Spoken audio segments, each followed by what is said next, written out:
This is Mile High. Do I want to tell the story or do I want to show the message? You've got a lot of work to do between Mile High. The time has come where we can know we have a responsibility, an ethical and moral responsibility. We have to do it better in order to move people along. Up, down, inside out. If you get your mind right, it is not. It is a receiver of thought. Because love is my first technique. it's now time for the show. Welcome to the Mile High Podcast. This is your host, Dr. Daniel Knowles. Thank you for joining us wherever in the world you are joining us and on whatever platform and whatever altitude. Of course, we're at 5,280 feet and mile high territory where we encourage you and know you want to be in September of 2025 for Mile High 13. So make sure you hit subscribe so you never miss any Mile High Tick, whether you're listening to this on Spotify, Apple, YouTube, iTunes, whatever it is, make sure you hit subscribe. And also make sure you clear your calendar for September 25th weekend for Mile High 13, where I will be, you want to be, and our guest will be Dr. John Davila, who is just an incredible gift to the chiropractic profession, especially those that are subluxation centered, adjustment centered, and want to have all their ducks in a row as best as possible. He's a graduate of Palmer College of Chiropractic. He's got his bachelor's from Palmer College, and then he has been teaching documentation for years, and is just an incredible doctor. He's a lifetime member of the ICA and supports chiropractors so much. He's been sharing the documentation portion at Mile High year after year, and we are so grateful to have him aboard and help doctors. Thank you for joining us today, Dr. John Davila. That's a lot. Thank you. That's you need a drink of water after that. That's well, as we were saying off camera, I did radio for years, so I learned just rolls. Yes. Learn to roll, right? And to say less ums and ahs and have less East New York accent and New Jersey accent as you have in New Jersey. 100%. So that being said, let's get to know you better. Like, I just found out you hailed from New Jersey. How did you find your way into chiropractic? Oh gosh. I was working as a chemist, a fragrance chemist in New Jersey, and this is where it's kind of crazy how the story all comes rolling together. I was in a car accident, and my first chiropractor was Jim Dubell. Oh, wow, really? Yes. I was working, was dating a girl and working for the company she was working for, which was in New Jersey. It just some cable company or some sat TV company back in the day. And I got in a car accident and he was down the corner, down the end of the hallway. So I just started going to him. And he said, "You should go to chiropractic school." And I'm like, I don't know. And I ended up, just going to work at a chemistry. I was getting my chem degree and then decided to go to this fragrance lab. And, the fragrance lab. A fragrance lab, yeah. Like we worked on, my group worked on Arm & Hammer room and rug deodorizer. Like we made. Around what year is this? 1988, 89, somewhere there, 88. Okay, you didn't work on Polo, Ralph Lauren Polo, because I was No. But this is crazy. My boss was my mentor in this game. He invented the chicken flavor. Oh, wow. So he invented the chicken because once you freeze dry chicken, he was working for Nestle or something like that to be able to make the chicken noodle soup in the packet. So he invented chicken flavor. So when people say it tastes like chicken, I always think of Bob Hale. Rest in peace, Bob. It was just the craziest thing. It was like, hey, wait a second, that's crazy.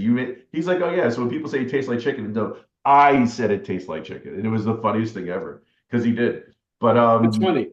Yeah. So I got to when you were in chemistry lab, you had the Pyrex, right? And it was if it was scratched or faded, you're supposed to throw it out. It's lost its all properties. So my job at the time was to take all these raw materials, and then they would take of all the things balsa wood, like little signs you put in your yard to put for sale or something like that. They take that and throw it in with acetic anhydride, and they toss it in a tumbler, and it comes out this big black mess of goop. And my job was to wash it and turn it into like with the basically turn it into honey. And believe it or not, the base of almost every scent is made out of balsa wood oil. Anyway, so I'm there and I have a big separatory funnel with a stopcock on the bottom, and I fill it full of sodium chloride and just shake it like this. Now I'm dressed in full-blown asbestos, right? Gloves, everything else, the hood. And the oil, I have to heat it up to like 270 degrees. So I have the oil, water, holiness, and as I shake it, it explodes in my face. So the concussive force, of course, puts me to sleep. I have acetic anhydride all over the place. Acetic anhydride plus water equals acetic acid. So now I have like high potency vinegar in my eyes. Wow. So I'm out cold. Then I wake up with a fireman holding my face in eye wash. So after that, I had one other incident with acetic anhydride, and the company came to me and said, and none of these problems were my fault, by the way. Like, I think we're going to go a different route. So if you'd like, we're going to go ahead and give you some severance. I'm like, okay, great. And just at that point in time, I had gone up to a Palmer event and met with some people, and I was like, I'll do that. And I ended up going to chiropractic school after that. So that's why I went to chiropractic school like right after that. That was 1989, 1990, somewhere there. So yeah, so that's why they kind of explains, because people kind of ask me all the time, like, well, why compliance? And it was because about a month before, I went to the people at the fragrance lab, like, all your Pyrex is old. You needs to be thrown out. They're like, oh yeah, it's fine. And like a month later, I was asleep. So compliance is kind of like a little close when it comes to that, because I mean, it was kind of weird. But that's how I ended up going to chiropractic school, and then went there in October of 1990. Okay. I graduated in I think October 90, something like that, and then graduated February 94. So yeah, something like that. Now, the next question is, how did you get into the world of documentation? Yeah, I'm assuming, I might be wrong, so correct me, that for some amount of time you practiced and then went into documentation. Yeah, 13 years. I ended up getting practicing South Carolina for 13 years. Oh, wow. And it was crazy. I got a letter I was a member of the state association, no big deal, nothing important, anything like that, and got a letter from Blue Cross that said that you were doing this service. We want this money back. And I was like, no, I don't think so. And I read up on the rules, and apparently we were, billing massage, and that's totally fine. But the letter from Blue Cross said that it wasn't under our scope, so we couldn't do it. So I ended up getting all the way to chief legal counsel of Blue Cross South Carolina. And I'm talking with her and to explain to her, no, this is not true. This isn't how it works. Well, this is what our medical director says. Like, well, let me read to you the statute. And I read the whole thing to her. And she basically agreed. You know what? You're right. I said, okay, great. She goes, I'll go ahead. We're going to go ahead and rescind your letter. I said, thanks. And so this is like your first win was for yourself. Just for myself. Right. And then 30 seconds later, I said, wait a second, because I have a good friend of mine who I graduated with who practiced an hour and a half away. And he told me he got one of those letters. I'm like, well, I have some friends who have these letters as well. So you should rescind all these letters, because if this letter is wrong, then all these other letters are wrong. And she said to me, she goes, oh, no, we can't do that. I said, well, if you don't, I'll go to the state legislature and I'll tell them exactly what you're doing, because it was all for state health plan. And she goes, oh, okay. Tell you what, she leaves, comes back in about 10 minutes later, and she goes, all right, we'll rescind all the letters. So I'm in Columbia at this meeting, so I go straight to the state association office, and I'm like, listen, they rescinded all these letters. And they're like, how'd you do that? And they explain, they're like, okay, great. You, sir, are on the insurance committee today. So I go, okay. So that's how it started. And then it just snowballed from that. And then it became one of those things once I started working within Blue Cross, because I never asked Blue Cross for money to be involved with them. I always volunteered my time. I was never paid by them for anything. But what I never ever did for them is I never said, you owe us anything. I always said, these are the rules. Let's play within these rules. Let's do this. Here's the codes. This is what we should do. And they respected that type of interaction. And they invited me to do a whole bunch of stuff with them. So I actually started working with the with their office for internal review, or basically their fraud office, corporate audit, and then also worked with their HMO product as well. The on the other side, not HMO, sorry, the workers' comp side as well. And then since they also run Palmetto GBA, which most people don't know, that's Blue Cross South Carolina, I actually ended up becoming friends with the medical director and then got appointed to the Carrier Advisory Committee. So I was actually on the Carrier Advisory Committee and rewrote South Carolina's local Medicare review policy. And that was massive because that increased our reimbursement to South Carolina chiropractors by twofold within a year. Wow. So that was a massive change because the rules weren't very explanatory. We'll put it that way. So once I had all that data, then it became, hey, listen, this is what you do here. And I would actually teach these classes. This is the reason why the Medicare is so important to me. I would teach the classes, and you probably, if you're watching this, this will sound familiar. You've been to an event where a Medicare carrier representative will be there, and you'll ask them a specific question on how do I do this? And they go, well, I can't tell you that, but this is what the policy says. And the reason why they can't tell you that is because if you do exactly that, then they're beholden to give, to paying you. But I would teach the class, and I would have the education rep sit by the side of the stage and say yes or no if I was right or wrong. Mm-hmm. So it became one of those things that we started just teaching. We raised a ton of money for the state association because all we did was like teach documentation. Like, this is what you say. And my time writing the Medicare review policy, I had the nurses, which, by the way, don't hate on a nurse because they're a nurse, right? Especially the nurses at Palmetto that I was working with were all like cardiac rehab nurses. So these people were like really, really in tune on the rehab side. And I learned a ton from them on what they're looking for and what they needed and what they wanted to see. And the whole idea about functional documentation versus pain-based stuff. Amazing to listen to them. And just took all that and said, you know what?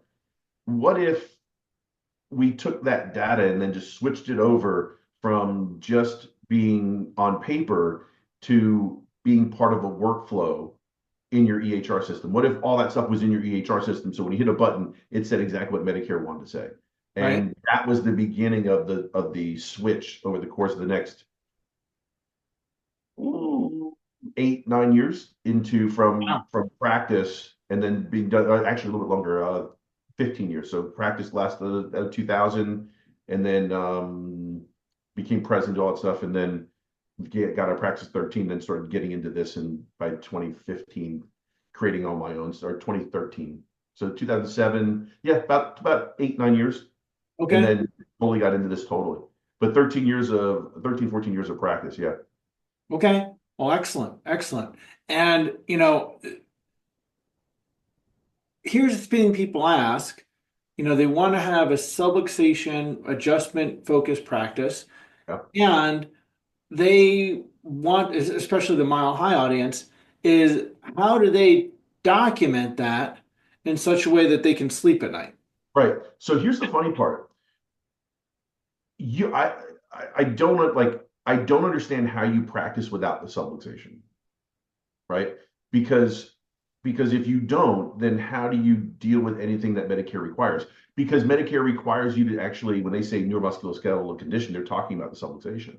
Right. So, Right. and I can't, and legally in every state, I can't say I'm adjusting someone's condition. Okay. Right? So I can't say I'm adjusting someone's ear infection. Mm-hmm. Right? Plus, you can't get your big old pisiform in there anyway. But as you get through all that, you have to say, okay, well, what do I need to do? Well, I need to find the subluxation first, because just from a board regulation standpoint, I have to make it musculoskeletal as far as the adjustment itself. So if I'm doing that, that adjustment from a musculoskeletal standpoint and moving, or even energy for that point, because I know on what side, what you do, at that point in time, the conversation then becomes, okay, so if I'm making it about we'll change the term, vertebral subluxation complex. Mm-hmm. And if we make it about that, then it becomes a lot easier to go ahead and get people to understand what they need to do. Because if you're talking about the vertebral subluxation complex, then I have not just part, but I also have nerve as well. And so then what you have to realize is on the documentation side, the VA the vertebral subluxation complex VSC is here, and then part is what I call the physical manifestation of that. Okay. So if I document part, then what happens is I'm totally fine, and that becomes my umbrella of protection against anyone saying I'm treating something I shouldn't be. So that's how you're able to do it. So if you go outside of that, I don't know how you practice. I don't know how you manage anything without a pediatrician getting mad at you for adjusting somebody. Because if you don't have that VSC or part to back it up, then you're adjusting someone because they have a condition, right? Or am I missing something? Right. So it doesn't make sense. So yeah. So and what's funny is, I mean, the subluxation side of it is very simple, right? You just manage, so you find the subluxation, you document it, and then you use your technique on what you want to do afterwards. So it doesn't matter what technique you're doing, you've got to find that anyway from a board standpoint. You know, from a risk, we'll make the difference between practice management versus risk management, right? From the practice management side, use your technique, everything else. But from risk management side, I say I found subluxation and now I can do what I want. So that's how it works. Right. Right.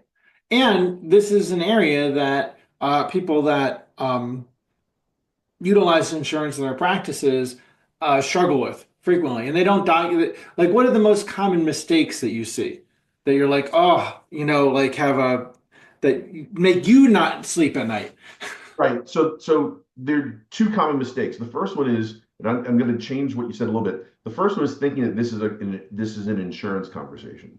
Ah, okay. Because it's not, right? This is a risk management. I didn't say a payment issue. I said a risk management issue versus patient management, right? So when I say risk, what I mean is if I'm adjusting somebody, but I can't physically prove that I'm adjusting a subluxation, then the board can come after me. I'm not even talking about reimbursement. So if we handle that part correctly, then reimbursement's going to come, whether it comes from the patient or whether it comes from the insurance company. I'm totally fine. Right. So there's an area of like the state board license, right? Yeah, totally. I'm way above the insurance side. And what's funny is, and I'm going to say this and you're going to go no way, but I'm going to say way and you'll say no way and you'll say way. It's totally this way. 90% of my clients are not insurance based. Okay. They're all like cash wellness based. And people look at it and go, how is that possible? I go, because we're not talking about insurance reimbursement. We're talking about how do I document faster and cleaner so I can be done with the service, leave it here, and move on to the next patient. That's not a reimbursement issue. That's a risk management issue. That's why I always talk about it from that perspective. And I think that's what really resonates from being in the room at Mile High. I think that's what really resonates with them, because I'm not beating on them about insurance, because I'm willing to bet you 99.9% of them don't want to deal with insurance to start with. Right. So if I make it about the risk side, like how do I keep the board away from me? How do I people don't realize how important that is, keeping the board away from you. I've got a good friend right now who is in the middle of a year of them crawling up a place you don't want them crawling up, and then now he has to hire me to manage reviewing his notes and reporting to the board once a quarter for the next year. Right. And it's going to cost them 10 grand just in reviews. Just that. Not to mention the extra CEs he had to do, not to mention we had to retake the state board, and all because someone complained and the document, and it wasn't an injury and it wasn't an insurance issue. It wasn't any of those things. The patient complained about that she was injured somewhere. Right. And the board's like, okay, see the records. They saw the records, like, what is this? So it has nothing to do with that, and that's not the first time. This is probably the fourth time I've done this for somebody that I know. Right. Right. And I know you know one of them. There's more stories of that than people realize. Yes. And the other part is, and you know this because Michelle and everything else about her time on the board, the board complaint isn't the problem. The audit isn't the problem. You can get past all that. It's the emotional stress of dealing with what are they going to do with me? Right. Because here's the thing, right? So if we're talking about how do I expand and how do I use compliance to go ahead and be faster? How do I use compliance to go ahead and take risk, package it up, leave it here, and move on to the next patient instead of carrying with me all the time, right? Like carrying rocks around. Who wants to do that? That's not the issue. The issue is if I'm in trouble, I don't have to worry about all those rocks I dropped. And Right. getting back and then carrying them, looking at them and dealing. That's the issue. It's not the audit, because the audit's like I did the audit, I handed it in. Now 3 months of, do I owe 2 million or 1 million or whatever? All that different stuff. And then people don't realize it, like, if you don't have that, then you can continue to expand. Right. So it isn't that it's going to kill you monetarily. It's the fact that during those 3-4 months that you're fighting with the audit, you can't expand. Right. So if your job is to go ahead and continue to go ahead and grow your practice and serve your community, there are times when the outside forces, the universal force hits you, right? Like subluxation style, and then your body can't, deal with it. And then you like a subluxation, it starts to overtake you. And it's the same exact process.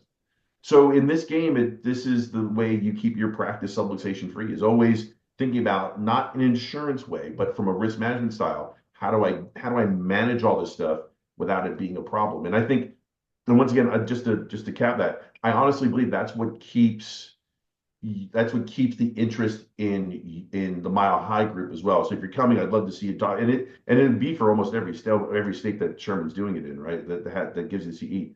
But to me, I think that's what people need to hear. The knit one, purl two, color by numbers documentation thing. No one likes that, because they do it, they go home, and nothing changes. Right. That's where I think people get the most value out of it. And Medicare in particular is an area that they also get concerned about. Right. Again, I'm going to ask you a two-part question. What is some of the things that are the basic things that you see people mess up this? And I believe you have a Medicare 101 Oh, yeah. type thing coming out. Yeah. So the thing with Medicare is this: people think it's evil, right? But it's not. In fact, and you were in the room, and I want to throw some sunlight your way as well. You actually last year sat in the room for the documentation stuff. I was like, I know he's got things to do. And you sat there and you listened. I was like, I got home. I was telling Stacy on the way home, like, did he actually stay in the room? No, he didn't. Yeah, he did. Well, why? I don't know. I know he's got a billion things to manage outside that room. He sat there like this the entire time. And it wasn't like he was there, like, you actually pay attention. I want to give you some love for that. But in during that time, we're talking about how Medicare requires you to find the subluxation first, Mm-hmm. which is what you should be doing. And then when you find, Like you said, I don't know how to practice without subluxation. Exactly. And once you find the subluxation, then I could deal with managing the subluxation. And I think people miss that part, because what they do is they start treating or managing the patient's condition, not knowing they're doing it. They're adjusting the subluxation, but they're managing the patient's condition. And the one thing that I think that people need to get from this, and this brings it all the way back to subluxation again, is Medicare. And I learned this. This isn't my insight. This comes from someone at Advanced Med when I was working with them. He said to me, he goes, John, Medicare doesn't pay for you to manage the condition. They pay for you to manage the functional loss the subluxation causes.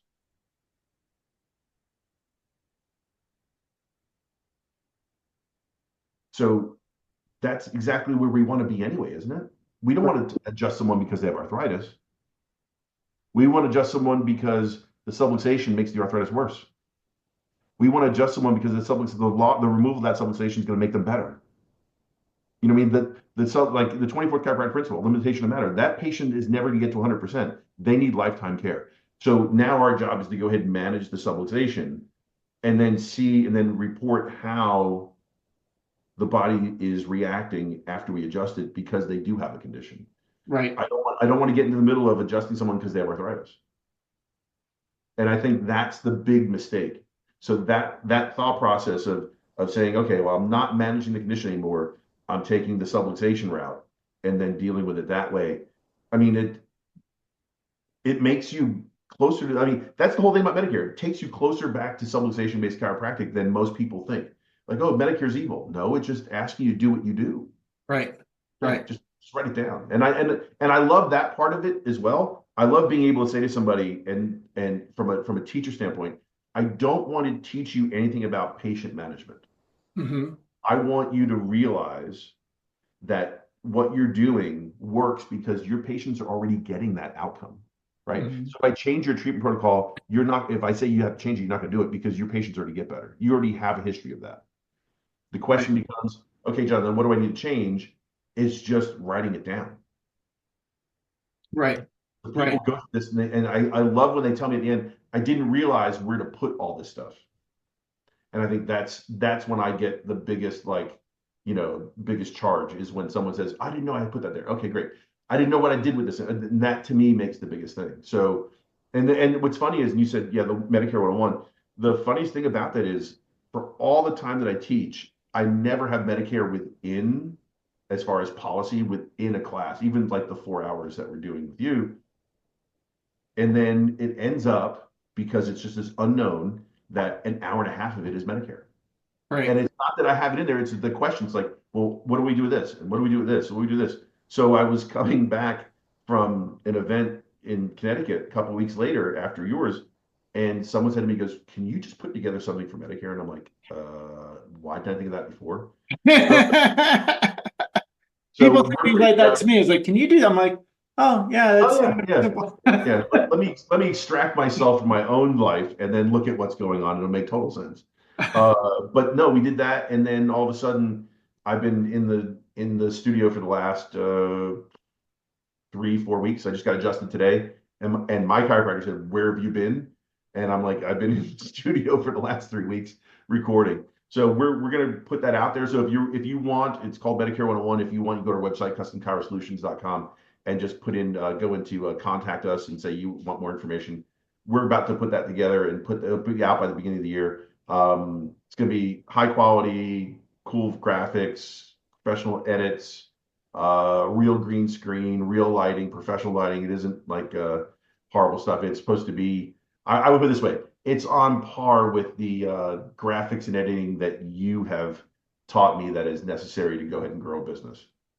Well, thank you for saying that, and I'm glad to hear that ours is good. And I got to ask this. Did you say you can't beat the end of the year? Oh, look at that! Can't beat the graphics, Danny. The coffee tastes better in that, just so you know. It does. It does. It does. It does. Did you say by the end of the year, or did you say the new year? By the end of this year, beginning of the new year, it should be done. Just so that'll be a great holiday gift to the profession. Yes. Yeah. So if you guys want, you just go to customchirosolutions.com, go to contact us, put in more information about Medicare 101, and then we'll get right back to you. We'll be the first people to be to get it out. Well, I'll make sure people mention that in the description here. So then okay, documentation, right? A lot of people will think, oh, that's something I want to do, and oh, that's something I want to not spend time on, or it's a drag, or it's an energy drain. One of the things I hear all the time from people that do your part, the 4 hours you do at Mile High, and I got to say thank you for that, is how you make it fun and energizing, and they feel like they got so much out of it, which I want to thank you for. Now, with that, why do you enjoy being at Mile High? What? Oh gosh, because it's not people looking for the next way to game the system. For me, see, you understand? Like when I go to seminars, the state conventions, it's like everyone lives in this always active care world where they blame the insurance company for decreased reimbursement, right? So in that world, you always have to find the new way to go ahead and say the patient has a new injury or patient has pain, you're always looking for that, right? The reality is like you can't live there because no one lives there all the time. You can't just go ahead and say the patient's improving for 3,000 years. It doesn't work that way. And I know it doesn't work that way because they don't treat their family that way. You know what I mean? And I don't want to make it, and I don't want to say like, thank you for saying positive things. I don't want to make it a negative thing here. That's he says, but what you have to realize is that from a teaching standpoint, for me teaching, I know when people are trying to go ahead and game it, right? And that's just deflating. It's just ugh, okay, fine. Here's the data, no big deal. When I'm in a group like this or other groups like it, it's one of those things that people are just like, okay, I know what I need to do as far as like patient management wise. How can I do this and just have it reflect what it is that the patient's going through?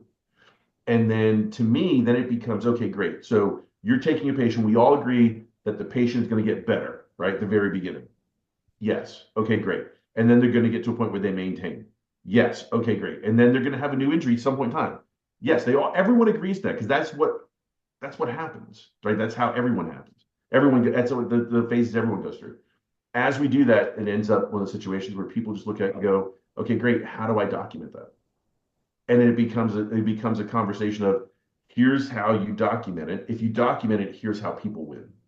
And now it becomes a situation, Danny, where people can go ahead and practice from a position of power. They don't have to go into a class where it's negative, right? And then once you explain how the documentation works and you understand what Medicare is looking for, it's almost as if, right, people are afraid that I'm going to beat them with the stick of compliance for 4 hours, right? That's not the case. It's like here's the stick of compliance, dear sir. Please beat your patients with it. So there's no beatings. There's no beatings. Well, no, it's like these are the compliance rules you use to go ahead and make patients do what you need them to do. Because if not, as the inmates will run the asylum if you let them. Right. And in our world, what I try to get people to realize is that the insurance company has liability, the patient has liability, we have liability. If everyone understands how the liability is spread out, everything's fine. As soon as you allow the patient to make you accept their liability, the insurance company's not happy about that. And so let's understand how the liability works. And then you can practice from a position of power. You can say, this is how my care plans work. This is what we do. This is how we document. Thanks a lot. And now it becomes, very, very simple as compared to, hey, doc, can you help me? Can you help me out with this one? And as you know, no good deed goes unpunished, especially in that world. And, it just makes it a lot easier for me because people are on the same wavelength when it comes down to, okay, I'm a legit person. I'm cool. I have no issues. I'm not trying to game anybody. I do what I'm supposed to do, right? I try to do everything as legally as possible. How do I document this stuff? And those people are the people that are looking for the data, not looking for shortcut. And that to me is like the best part of my day. That's the best part of if I could teach it was only those people, it would be wonderful. Well, and then you can see all those people when you go to Mile High. And, See, a few other certain events, right? Yeah. So last few questions I want to ask you is where can people see you next before Mile High in September? Let's see. I know there's probably 100 places, but as you know, everywhere in Florida and Georgia as well. I know I'll be depending on when you put this out, I will be in Texas. As well. I'll be TCA, all through Georgia next year, all through the Florida for the Chiropractic Society. Right. For that as well. And then off the top of my head, a couple other places as well. But it can be anywhere, and it's fun doing it. And if you want, you can go. Once again, you go to our website; it lists all the events there. So, and you can also go to the website. It's Chiro to get to watch for the Medicare 101. Yeah, and by the way, I'm not below asking this out loud, but I mean, or above it either. If you're in a state association, you want someone to go ahead and teach this type of information or convention or group, let me know. I'd love to be able to go ahead and speak of you, especially in that vein, as far as subluxation first documentation. I'd love to do it. So. Great. And I actually have a couple things I'll send your way of organizations that could use that. Oh, So, I'm glad if people listen to that should know that you're the man. And in addition to ask you is what's one last thing before we wrap up that you wish chiropractors were aware of in the documentation area?